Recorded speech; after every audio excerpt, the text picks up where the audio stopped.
Hello friends, नमस्कार। मैं प्रियंका स्वागत करती हूँ आप सभी का आपके अपने चैनल टारगेट टीचर जॉब और target UP TET C TET app में। तो दोस्तों, आज हम पढ़ेंगे डीएलएड 4th सेमेस्टर का अष्टम प्रश्न पत्र जिसका नाम है शांति शिक्षा एवं सतत विकास। और दोस्तों, ये है आपका राजन सीरीज। तो चलिए देखते हैं। यहाँ पे क्वेश्चन हम लोग 59 तक कर चुके हैं और ये है आपका पार्ट नंबर 3। तो दोस्तों, आपके लिए चैनल की प्लेलिस्ट भी बनी हुई है और साथ ही यहाँ पे वीडियो के डिस्क्रिप्शन में भी लिंक रहती है। तो आप लोग ये बिल्कुल भी घबराइए मत कि मैम एक ही वीडियो में नहीं बनाती हैं। तो दोस्तों, थोड़ा थोड़ा बनाना भी आसान होता है और आपके लिए पढ़ना भी आसान होता है। तो आप इससे बिल्कुल भी मत घबराइए कि मैम एक ही वीडियो में सारा लघु उत्तरी या एक ही वीडियो में अति लघु उत्तरी। तो यहाँ पर आप पार्ट में पढ़ेंगे तो आपको भी पता रहेगा कि आपने कौन सा पार्ट फिनिश किया है, कौन सा नहीं फिनिश किया है। तो आप चलिए हम लोग देखते हैं। यहाँ पे 2 पार्ट हम लोग पढ़ चुके हैं, ये है आपका तीसरा पार्ट। यहाँ पे देखेंगे क्वेश्चन नंबर 60, अष्टांग योग के कितने अंग होते हैं? 7, 4, 8, 9। तो दोस्तों, इसका जो सही आंसर होगा यहाँ पे हो जाएगा 8। और आज मेरे पास एक कमेंट भी आया था कि मैम केवल उत्तर ही बताया करिए, ऑप्शन पढ़ने में टाइम वेस्ट होता है। अष्टांग योग का पहला चरण है, यहाँ पर देखिए अष्टांग योग का पहला चरण इसमें दिया, देखिए आसन, यम, प्रत्याहार, नियम। तो दोस्तों, यहाँ पे आपका जो सही होगा वो हो जाएगा यम।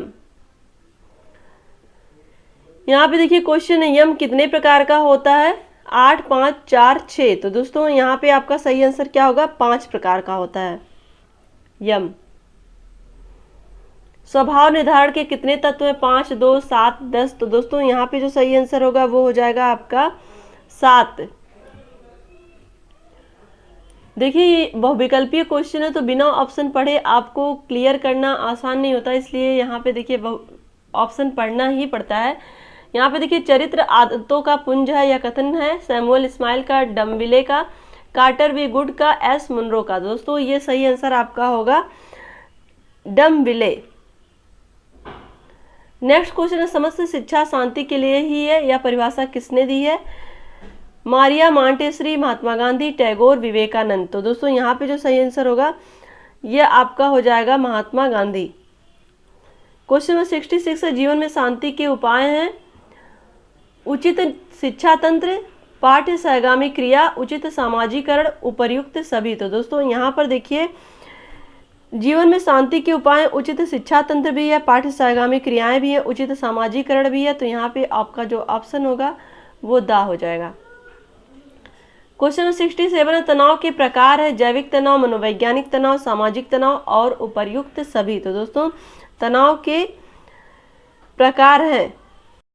तो फ्रेंड्स, यहाँ पर हमने पढ़ा था तनाव के प्रकार 3 होते हैं जब हम लोग क्लास नंबर 22 पढ़ रहे थे शांति शिक्षा एवं सतत विकास में। तो वहाँ पर हमने पढ़ा था जैविक तनाव, मनोवैज्ञानिक तनाव और सामाजिक तनाव। तो उपर्युक्त सभी यहाँ होगा।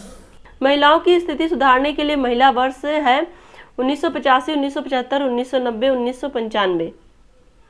तो दोस्तों, यहाँ पर देखिए महिलाओं की स्थिति सुधारने के लिए महिला वर्ष है 1990।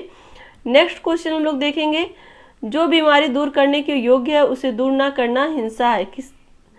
ये किसका कथन है? जोहन गाल्टूंग का, महात्मा गांधी का, टैगोर का, विवेकानंद का। दोस्तों, यहाँ पे देखिए जो सही आंसर होगा वो हो जाएगा महात्मा गांधी।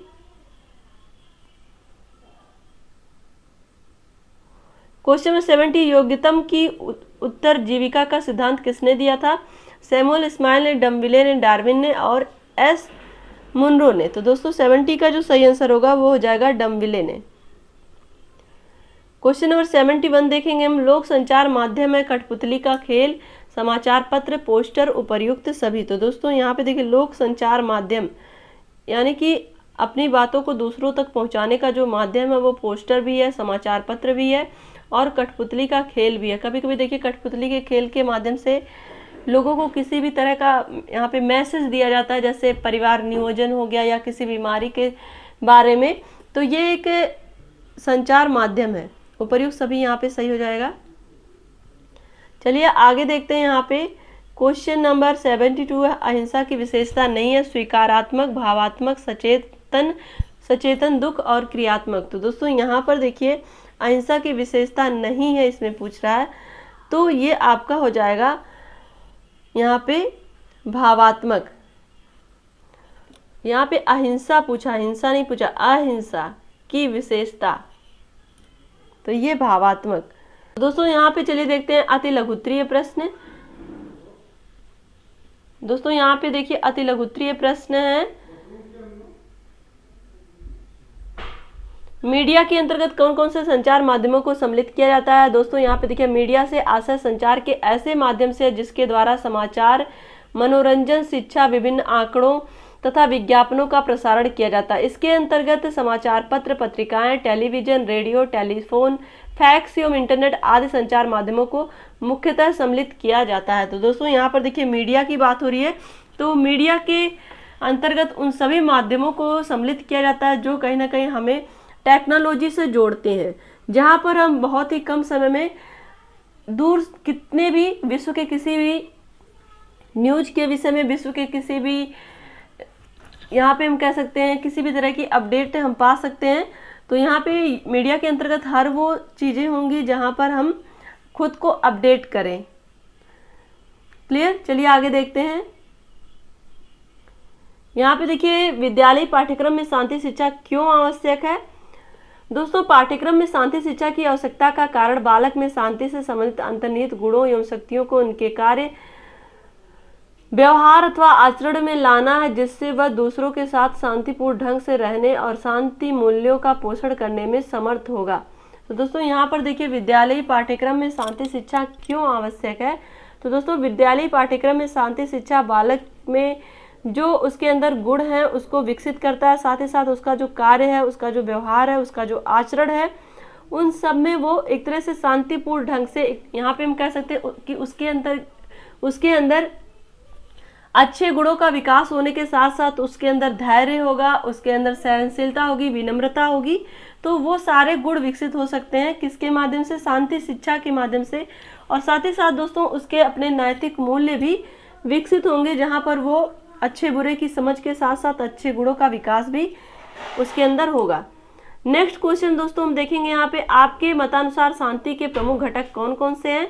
तो दोस्तों यहाँ पर हम देखेंगे शांति के प्रमुख घटक हैं अहिंसा, सत्य आचरण, समानता, सहनशीलता, अनुकंपा, दयालुता, मित्रता, उदारता, खुलापन, आपसी समझ एवं बातचीत, सभी से प्रेम एवं प्रेम पूर्वक व्यवहार, पूर्वाग्रहों से स्वतंत्रता, वैश्विक भाईचारे का दृष्टिकोण इत्यादि। तो दोस्तों यहाँ पर देखिए शांति के प्रमुख घटक यहाँ पे अगर हम देखें तो वो सारे गुण होने चाहिए जो कि एक आदर्श नागरिक में होते हैं, जहाँ पर उसमें अहिंसा के गुण होंगे और सच्चा आचरण होगा, साथ ही साथ समानता भी होगी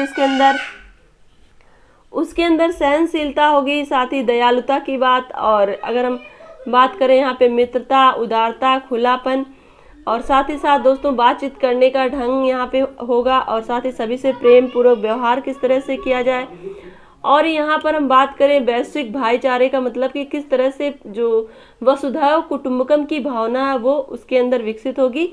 इन सब को मिलाकर ही हम कह सकते हैं कि शांति के प्रमुख घटक यहाँ पे संपूर्ण व्यक्तित्व से लिया जाता है, जहाँ पे व्यक्ति के अंदर सारे गुणों का विकास हो।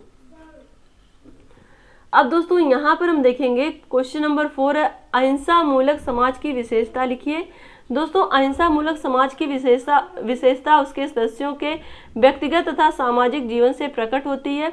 ऐसे समाज में अहिंसा, सत्याग्रह, संयमित आचरण, क्षमाशीलता, प्रेम व सहानुभूति, संतोष, विवादों का शांतिपूर्ण समाधान, हिंसा एवं उपद्रव का अभाव आदि का महत्व होता है। तो दोस्तों यहाँ पर देखिए अहिंसा मूलक समाज का मतलब होता है कि ऐसा समाज जहाँ पर लोगों में संयमित आचरण हो, यानी कि लोगों का आचरण जो हो वो संयमित हो, जहाँ पर वो खुद पर नियंत्रण करना जानते हो, साथ ही उनके अंदर क्षमाशीलता हो, एक दूसरे के साथ प्रेम पूर्वक व्यवहार करते हो, और साथ ही उनके एक दूसरे के प्रति सहानुभूति हो, यानी कि उनके अंदर इमोशन हो, जहाँ पर वो लोगों के दुख दर्द को समझें और किसी भी विवाद को होने पर वो शांतिपूर्वक ढंग से उस विवाद का निपटारा कर सकें, और साथ ही साथ हिंसा और उपद्रव का अभाव, यानी कि यहाँ पर हम बात करें अहिंसा मूलक समाज की तो वहाँ पर किसी भी तरह की हिंसा ना हो, किसी भी तरह का उपद्रव ना हो, यानी कि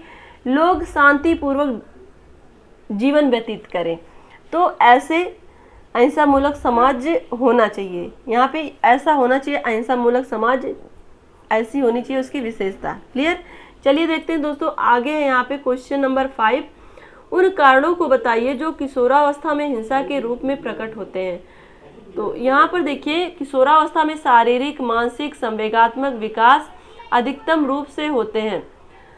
इसके फलस्वरूप किशोर में प्रतिष्ठा, स्वतंत्रता, काम संबंधी जीवन दर्शन आदि की आवश्यकताएं प्रबल हो जाती हैं।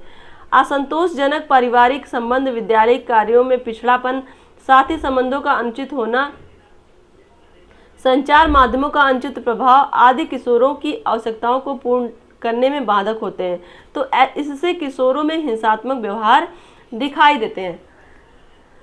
तो दोस्तों यहाँ पर हम बात करें किशोरों के बारे में कि हिंसा के रूप में कैसे उनके अंदर हिंसा आती है। तो दोस्तों देखिए किशोरावस्था में जो शारीरिक और संवेगात्मक परिवर्तन होते हैं उससे कहीं ना कहीं जो बालक होता है उसे खुद को भी संभालना रहता है, खुद को वो किस तरह से समाज में एडजस्ट करे। जैसे कि जो बड़े लोग होते हैं वो उन्हें छोटा समझते हैं और वो छोटों के सामने खुद को बड़ा महसूस करता है, तो कहीं ना कहीं वो उस ऊहापोह की स्थिति में होता है कि जहाँ पर उसे कभी किसी का रिस्पॉन्सिबिलिटी में उसे बड़ा माना जाता है, तो कभी वो अभी जब उसको किसी भी वस्तु की आवश्यकता होती है तो लोग कहते हैं अभी तुम छोटे हो।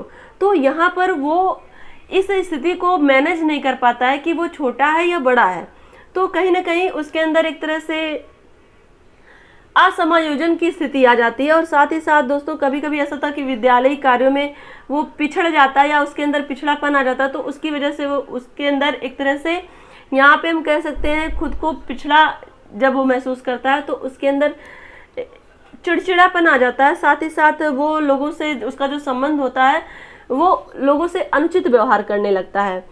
और दोस्तों इसके अलावा अगर हम बात करें तो कभी कभी किशोरों की आवश्यकता जो होती है वो पूर्ण नहीं होती है और इस वजह से भी वो लोगों से अनुचित व्यवहार करने लगता है, यानी कि वो कभी कभी अपने व्यवहार में हिंसा का रूप ले आता है। यानी कि जब उसकी डिमांड नहीं पूरी होती है, यहाँ पे हम कह सकते हैं जब उसकी आवश्यकताएं नहीं पूरी होती हैं और उसको एक तरह से हम कह सकते हैं खुद को समायोजन नहीं कर पाता, तो उस स्थिति में वो हिंसा को अपनाता है। तो दोस्तों यहाँ पर आज हम यहीं तक पढ़ेंगे, उसके बाद हम लोग नेक्स्ट वीडियो में देखेंगे क्वेश्चन नंबर 6 से।